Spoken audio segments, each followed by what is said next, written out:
Hi, welcome back to the Kaiser Report. I'm Max Kaiser. Time now to go to London. Talk with Steve Woolfe, city spokesman for the UK Independence Party. Steve Woolfe, welcome to the Kaiser Report. Thank you, Max, and thank you for inviting me to your show. I'm really looking forward to being on. All right, Steve Woolfe, your party, UKIP, is calling for Greece to return to the drachma. Talk about this. Well, Greece has to return to the drachma, Max, because it's in their best interest. It's in the interest of their people, and it's also ultimately in the interests of the European Union and its people. They're suffering at the moment, as we know. We have levels of unemployment for the youth around 18–19%. There's millions of people unemployed throughout the country. There's lots of people losing their businesses. There is a real sense that the austerity that the Greeks are giving to them is actually hurting badly. And the reason that it's hurting and having no effect for a positive future for them is because they're trapped within the economic prison of the European Union. If they were able to escape the arms of Barroso and the commissioners who want to keep hold of them and their assets, they will be able to take control of their economic levers and help themselves get out of this debt crisis. Okay, Steve Woolfe, let's talk about the ripple effects here, because the folks who are not against the haircut or the write-off or the return of the drachma, of course, are saying that the bond market would collapse, the Greek banks would collapse, ripple effect throughout the Eurozone. What do you say to this? I think there would be some dark times ahead for Europe, either way. If we don't take and allow Greece to escape from this economic prison, then we'll see a long period of time where the European people have to pay for this massive debt. And we can talk about the EFSF and its extended bailout. I'm sure we'll go into that in greater detail.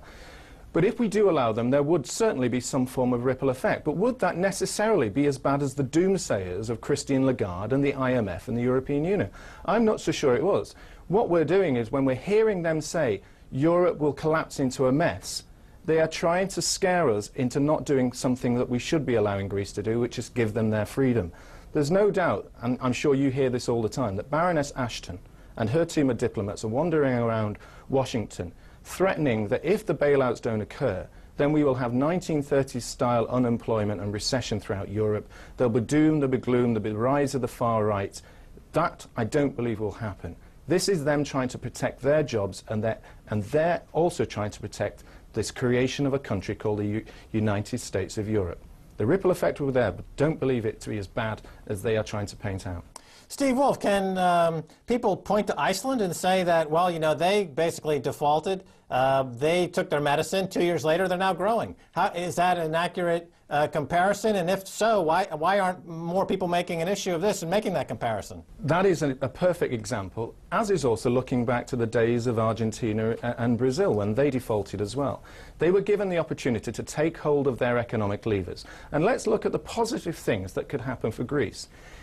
We know that they're indebted on a debt crisis with their bonds. If they were able to say we're out of sight of the European Union, they could take hold of their interest rates, they could look at their currency, they could take haircuts on their bonds of 60, maybe even 70%, they could devalue their currency at 30, giving themselves some leeway to 50%.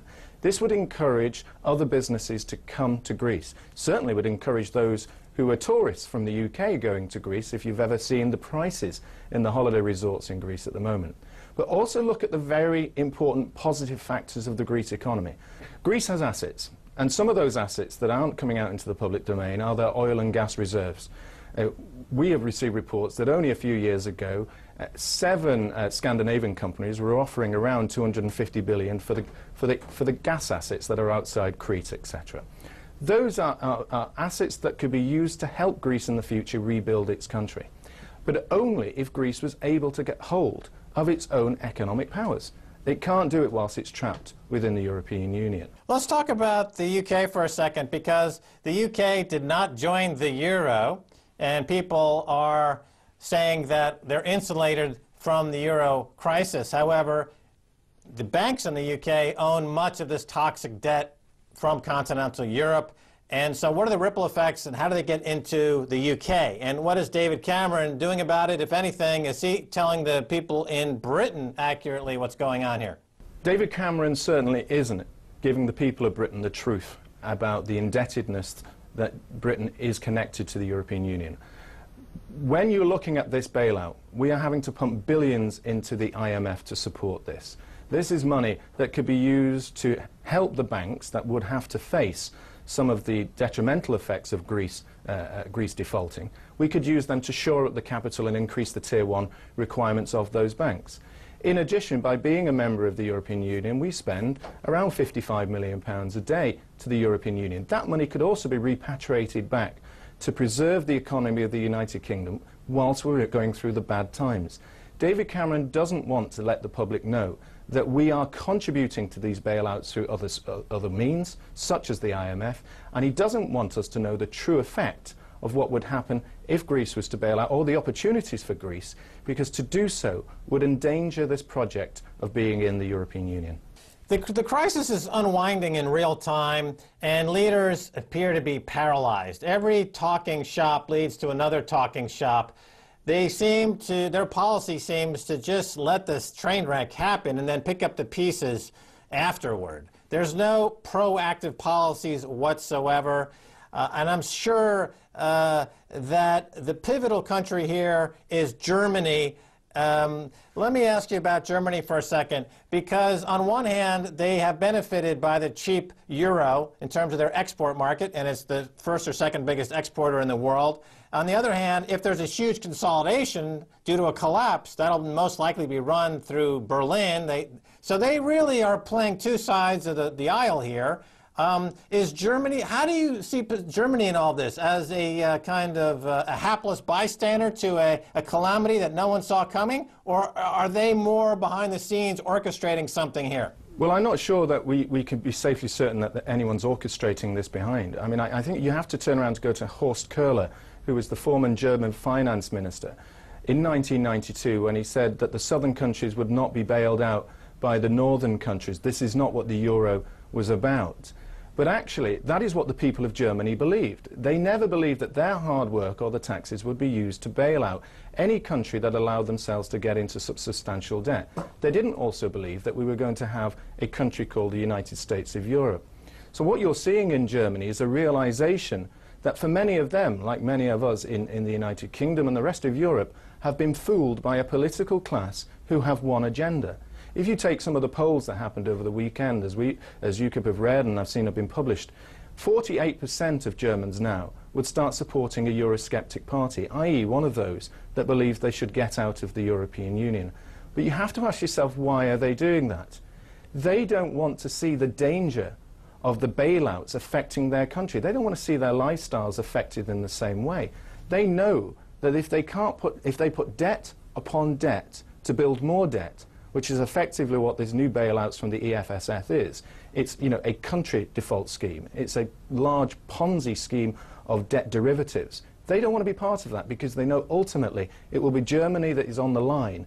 Their lives are on the line, and their businesses and unemployment could rise. They've seen it before. They don't want it to happen again. All right, you talked about this Ponzi scheme, and of course, the global center of the financial Ponzi scheme is London. They've got the weakest regulatory environment, the most hedge funds, the most corrupt bankers. They're the ones who are really making a market in fraud most prominently throughout the world. And they have a stake in perpetuating this global Ponzi scheme and fraud. Otherwise, the entire city of London goes away, more or less, and they go back to being a utility bank of making simple loans and no more flashy Christmas bonuses or champagne parties anymore.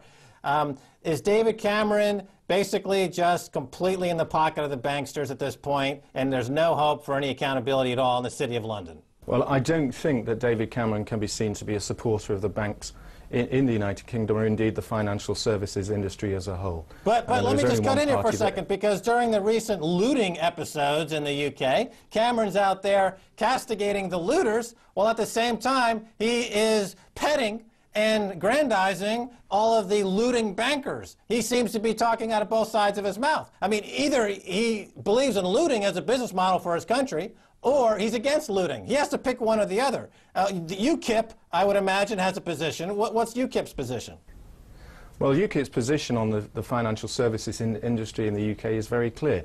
We must support one of our most important industries. Max, let's get some facts on this. Not everybody in the financial services industry in the United Kingdom are the rich bankers. There are 1.1 million people employed in this industry in places like Chester and Leeds, in Edinburgh, going down to Cardiff. These people are not earning the £1 million a year. They're actually earning safer salaries of around £20,000 to £25,000. These are the people that are going to get affected when Europe introduces financial transaction tax. We don't think about them. What happens here in the UK is we focus ourselves on about 1,000 to 2,000 seriously wealthy people, many of them employed by banks, some of them who have indeed done bad things, if we look at the ex-chairman of the RBS, for example. But that can't be applied to the whole of the industry as a whole. So UKIP is supporting them, whilst at the same time we don't support those who commit blatant fraud, who go out and commit serious crime. And that's why when you look at the offences that were occurred by the looters in the streets around the country, is you can't allow that sort of looting to happen with the purposes that they were intended. It wasn't about a political statement. They were simply out to try and steal from shops. Or give them a banking license and have them work at Goldman Sachs or Barclays or HSBC and boost the GDP of the UK, because it's a country built on banking fraud. But let me jump to a tweet I got from the Max Kaiser Twitter account. This is from Mr. Canning, who asks, where does Steve see Sterling going as the Bank of England with more quantitative easing, while the euro hopefully possibly takes a nosedive? So how does the Bank of England's quantitative easing program affect the pound going forward, as you see it? Well, I think really what's going to happen is more affect not necessarily what quantitative easing does to the pound. It's really what's going to happen in the United States to the dollar. I suspect that whatever quantitative easing that we try and do in the United Kingdom isn't really going to have a great effect. We will see the potential of inflationary issues going down in the future, and we must be deeply concerned about that. But really, we're caught between other sides. It's really what's going to be coming out of the United States and what's happening in Europe. We're trying our best, but we're still caught within this economic trap and this danger that faces us from Europe. All right, Steve Woolfe, that's all the time we have. Thanks so much for being on the Kaiser Report. Max, it's been my pleasure. Thank you very much. Take care. And that's going to do it for this edition of the Kaiser Report with me, Max Kaiser, and Stacey Herbert. I want to thank my guest, Steve Woolfe.